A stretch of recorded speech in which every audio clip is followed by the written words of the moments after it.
नमस्कार दोस्तों, आज जिस टॉपिक पे हम बात करेंगे वो है कि किसी भी कंपनी के अंदर जो भी सॉफ्टवेयर कंपनी होती है उसके अंदर मैनुअल टेस्टिंग जो है किस तरह से वर्क होती है।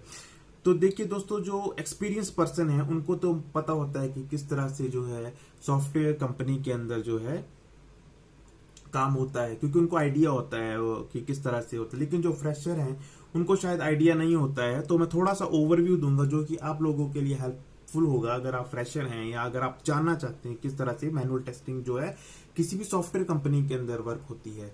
तो दोस्तों देखिए, जैसे सपोज आपकी किसी भी कंपनी के अंदर सिलेक्शन हो गई है और वहां पर आपको बोला जाता है कि हमारे पास एक नया प्रोजेक्ट आया है और आपको जो है प्रोजेक्ट की टेस्टिंग करनी है। ठीक है, तो टेस्टिंग की आप किस तरह से करोगे? देखिए दोस्तों, जब किसी भी सॉफ्टवेयर कोई बनता है या बनाना है, उसका टेस्ट करना होता है, तो उसके ऊपर क्या होता है कि हमको एक डॉक्यूमेंट क्रिएट होता है।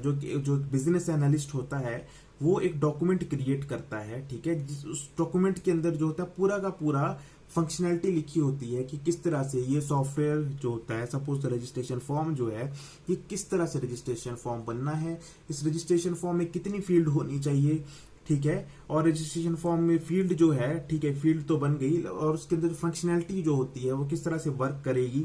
ठीक है, नेम है, नेम किस तरह से होना चाहिए, नेम का पूरा फॉर्मेट वो भी होता है कि नेम जो है कैपिटल पहला एन आगे होना चाहिए, आगे के स्मॉल लेटर्स होने चाहिए, या पूरा का पूरा कैपिटल होना चाहिए। आगे की जो फील्ड है नेम के आगे वहां पर सिर्फ करेक्टर आने चाहिए, न्यूमेरिक नहीं आना चाहिए। अगर न्यूमेरिक आता है तो सिस्टम जो है उसको एरर थ्रो करेगा। नीचे जो है उसकी ईमेल आईडी फील्ड होती है। जो ईमेल आईडी होती है, जो email, just a name email, right. तो ईमेल जो है पहला लेटर ई जो होता है वो बड़ा होना चाहिए, आगे के जो है स्मॉल कैरेक्टर होने चाहिए, या फिर फॉर या ऐसा होना चाहिए, या जो दूसरा या जो क्लाइंट है उसको पूरा का पूरा जो है वो ईमेल बड़ा EMAIL जो है पूरा सारे के सारे लेटर बड़े में होना चाहिए। आगे की फील्ड जो है वो प्रॉपर फॉर्मेट में होनी चाहिए। ठीक है, अगर प्रॉपर फॉर्मेट में नहीं है तो सिस्टम जो एरर थ्रो करेगा। कौन सा एरर आना चाहिए, कौन सा एरर आना चाहिए वो भी उसके अंदर लिखा होता है, जो हमारा डॉक्यूमेंट होता है, टेस्टिंग डॉक्यूमेंट होता है। ठीक है, सपोज आपका जो है किसी कंपनी के अंदर सिलेक्शन हो गया और आपको जो है रजिस्ट्रेशन फॉर्म का आपको जो है सॉफ्टवेयर दिया गया है कि आप इसको या आपको टेस्ट अभी सॉफ्टवेयर आया हुआ है, हम इसको टेस्ट करेंगे और इसके लिए जो है आप प्रोसेस स्टार्ट कर दीजिए। ठीक है, तो देखिए दोस्तों, प्रोसेस कैसे स्टार्ट होती है। आपको एक डॉक्यूमेंट दिया जाता है, ठीक है, ये आपको डॉक्यूमेंट दिया गया कि आप इसको स्टडी करिए। ठीक है, आप स्टडी करिए। अब इसको स्टडी करने के बाद जो है आप क्या करते हैं, किसी भी वर्ड डॉक्यूमेंट में, नोटपैड में, ठीक है, या फिर कुछ कंपनीज में सॉफ्टवेयर होते हैं, ठीक है, वो उन सॉफ्टवेयर के अंदर जो है हम उन टेस्ट केस को क्रिएट कर सकते हैं, टेस्ट एप्स को क्रिएट कर सकते हैं। या कुछ कंपनीज में सॉफ्टवेयर नहीं होते हैं तो वर्ड डॉक्यूमेंट में जो है उन टेस्ट केस को लिख लेते हैं, या नोटपैड पे उन पे लिख लेते हैं कि इस डॉक्यूमेंट के अंदर क्या क्या फंक्शनैलिटी है और हमको क्या क्या जो है चेक करना है। ठीक है, जो भी सॉफ्टवेयर है। ठीक है, तो हम क्या करते हैं, इस डॉक्यूमेंट के बेस के ऊपर एक टेस्ट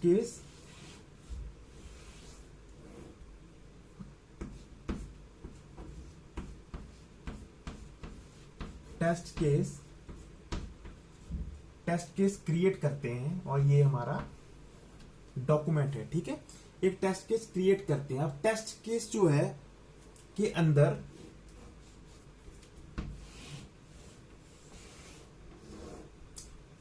टेस्ट एप्स होते हैं।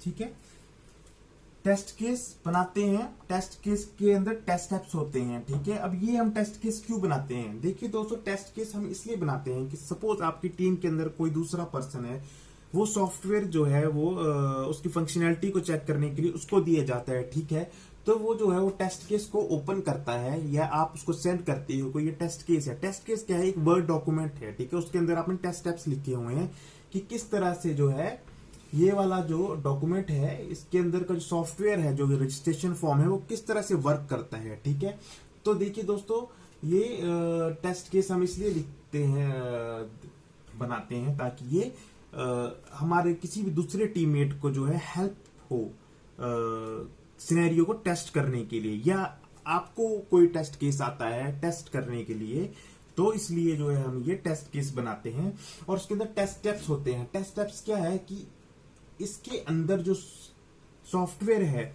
वो किस तरह से, उसकी फंक्शनैलिटी क्या होनी चाहिए। ठीक है, फॉर एग्जांपल कि टेस्ट स्टेप है एंटर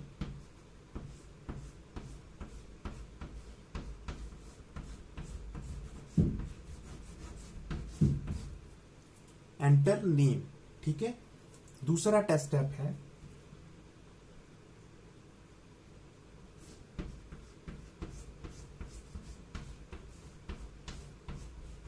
एंटर ईमेल। ठीक है, पहला स्टेप है एंटर नेम और दूसरा है एंटर ईमेल। ठीक है, और तीसरा टेस्ट स्टेप है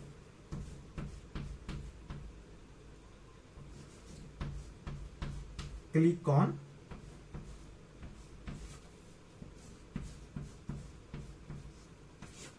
ऑन सेंड बटन। ठीक है, तो ये जो है इस आपका जो डॉक्यूमेंट है, ठीक है, डॉक्यूमेंट के बेस के ऊपर आप टेस्ट केस क्रिएट करते हो। ठीक है, और टेस्ट केस के अंदर टेस्ट स्टेप्स होते हैं। ठीक है, टेस्ट स्टेप्स में आप इस तरह से टेस्ट स्टेप्स फॉर एग्जांपल लिखते हैं कि enter name.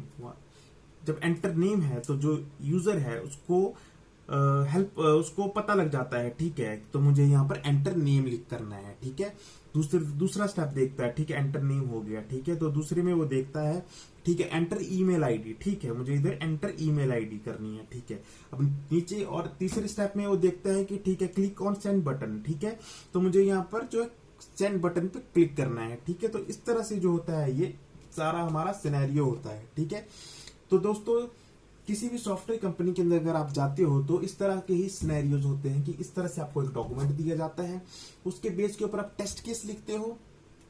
Test case just a name of test steps. ठीक है, मतलब कोई भी आप डॉक्यूमेंट क्रिएट करते हो उसका नाम जो होता है वो टेस्ट केस होता है। सपोज रजिस्टर के नाम से आपने कोई टेस्ट केस डॉक्यूमेंट क्रिएट किया हुआ है। ठीक है, तो और ये आप उसके अंदर जो आप उसको अगर ओपन करते हो तो उसके अंदर टेस्ट स्टेप्स होते हैं कि किस तरह से आपको ये वाला जो रजिस्ट्रेशन फॉर्म है आपको किस तरह से टेस्ट करना है। ठीक है, तो दोस्तों ये जो है हमारा आज के लिए ये वाला वीडियो था कि किस तरह से किसी भी कंपनी के अंदर जो है मैनुअल टेस्टिंग जो है की जाती है।